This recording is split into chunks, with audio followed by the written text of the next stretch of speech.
a început să ia amploare în ultimii ani, iar fanii au posibilitatea de a experimenta la un alt nivel universul jocurilor preferate prin intermediul lecturii. Astăzi vom vorbi despre Diablo 3 Book of Cain, o carte publicată de către Blizzard Entertainment pentru ca așteptarea fanilor Diablo 3 să pară mai scurtă până la lansarea acestui joc, care probabil va avea loc în anul 2012.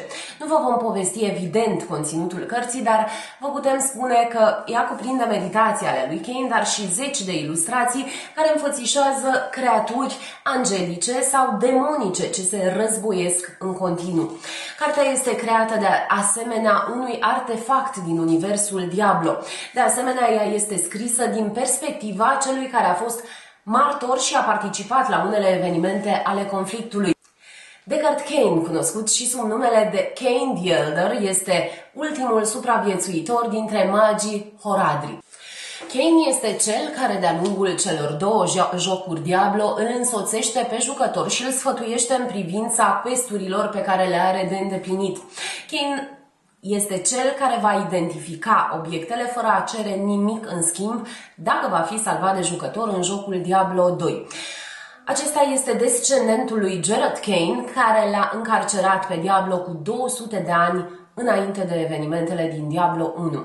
Pentru cei care nu sunt însă familiarizați cu primele două jocuri ale seriei, trebuie să vă spunem că Diablo 3 este un joc video cu tematică Dark Fantasy Horror, al treilea din franciza Diablo.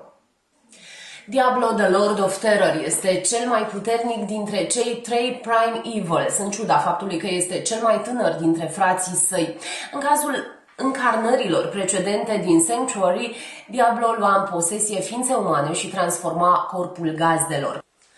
Blizzard Entertainment, creatorul lui Diablo 3, este un dezvoltator american de jocuri video fondat pe data de 8 februarie 1991, iar în prezent este o filială a companiei Activision Blizzard.